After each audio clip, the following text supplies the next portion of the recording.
Welcome to Sravani story nest. నీ చెలిమి కోసం పార్ట్ 8.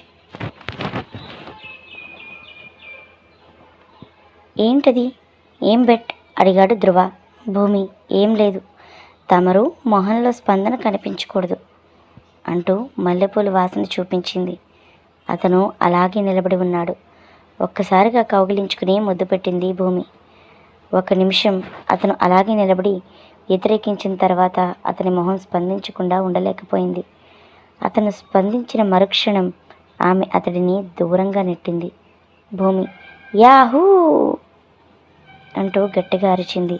ధ్రువ సరే రేపు వస్తాను అని అతను కిందకి వెళ్ళిపోయాడు. చీకటి పడింది. అందరూ కింద భోజనం కోసం ఎదురు చూస్తున్నారు. భూమి కూడా కిందకి వచ్చింది. అందరితో కలిసి కూర్చుని భోజనం చేయడం భూమికి కొత్త. వాళ్ళ ఇంట్లో భూమి ఎప్పుడు విడిగానే ఒక్కతే తినేది. ఆదిత్య రామ్మా కూర్చో. భూమి థ్యాంక్స్ నాన్నగారు. అందరూ భోజనం చేసేశారు. తార అమ్మ భూమి ఇదిగో ఈ నెక్లెస్ నీకోసం. ఆ మాట చెప్పగానే గదంతా ఒక్కసారిగా నిశ్శబ్దం నెలకొంది. ధ్రువ అమ్మా మీకది నాన్నమ్మ ఇచ్చిన తరతరాలుగా వస్తున్న హారం. ఎవరికి పడితే వాళ్ళకి అదలా ఇవ్వకండి.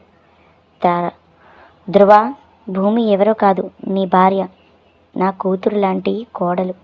ధ్రువ ముందు వచ్చిన ఏ అమ్మాయికి ఇవ్వనప్పుడు ఈమెకి మాత్రమే ఎందుకు ఇప్పుడు ఇది? ఆదిత్య ధ్రువ పెద్దవాళ్ళని ఎదిరించి మాట్లాడడం ఎప్పుడు నేర్చుకున్నావు? తార ధ్రువ ఈమెకి ఎందుకు అంటే ఈమె ఈ ఇంటికి వచ్చిన చివరి శాశ్వత కోడలు అని నా మనసు చెప్తోంది. అయినా కాకపోయినా ఆమె మా ప్రేమని పొందింది. ఒకవేళ ఇంటి నుంచి వెళ్ళిపోయినా కూడా ఆ హారం ఆమెకే చెందుతుంది. ధ్రువ కోపంగా భూమి వైపు చూశాడు. భూమి అమ్మా నేను ఇంకా ఇప్పుడే వచ్చాను కదా, కొన్నాళ్ళు ఆగాక ఇద్దరు కానీ. ధ్రువ ఆమె సమాధానంకి సంతృప్తి పొందాడు. తార ధ్రువ నువ్వు భయపెడుతున్నావా? చూడు భూమి, నీకు మా మీద అభిమానం ఉంటే తీసుకో. భూమి ఇంకా కాదనలేకపోయింది. భూమి అమ్మా రేపు నేను ధ్రువ ఇద్దరం మా అమ్మ ఇంటికి వెళ్తున్నాం. మానస ఏంటి అన్నయ్య నిజమా? ధ్రువ చెప్పింది కదా. భూమి పైకిరా. తార వెళ్ళమ్మా, ఎందుకు పిలుస్తున్నాడో. భూమి తన మనసులో తిట్టడానికి తప్ప ఇంకెందుకు పిలుస్తాడు. ఇద్దరూ పైకి వెళ్ళిపోయారు. మానస కింద వావ్ అమ్మ నాన్న ఖచ్చితంగా ఈ వదిన మనతోనే ఉంటుంది. వదిన నిజంగా చాలా గ్రేట్. తార ఏమైంది చెప్పు ముందు. మానస మీకు తెలుసా, నేను అన్నయ్య గురించి వదినతో చెప్తుంటే వెనక నుంచి వచ్చి అన్నయ్య వినేశాడు. నా పని అయిపోతుంది అనుకుని తప్పించుకున్నాను. చాలా కోపంగా అన్నయ్యని వదిన పైకి రమ్మన్నాడు. ఈరోజే వదిన మన ఇంట్లో ఆఖరు అనుకున్నాను. రేపు వదిన వెళ్ళిపోవడమే అనుకున్నాను. కానీ చూడండి మ్యాజిక్ చేసింది వదిన. తనని ఏమీ అనడమే కాదు, వాళ్ళ ఇంటికి వెళ్ళడానికి కూడా ఒప్పుకున్నాడు. ఆదిత్య నాకు తెలుసమ్మా, మీ వదిన చాలా మంచిది అని చూస్తేనే అర్థమవుతుంది కదా. పైన గదిలో ధ్రువ మర్యాదగా ఆహారం తీసిలా ఇవ్వు. భూమి నేనివ్వను, అత్తయ్య నాకు ప్రేమతో ఇచ్చారు.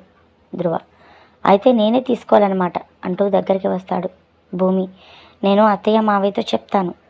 ధ్రువ ఓహో అయితే విను, నేను నీతో వస్తానన్నాను కానీ ఎలా ప్రవర్తిస్తానో ఒప్పుకోలేదు కదా. అతను చిన్న చిన్న లోపాలు వెతకడంలో నేర్పరి. భూమి అయితే ఇచ్చేస్తే మీరు బాగుంటారా?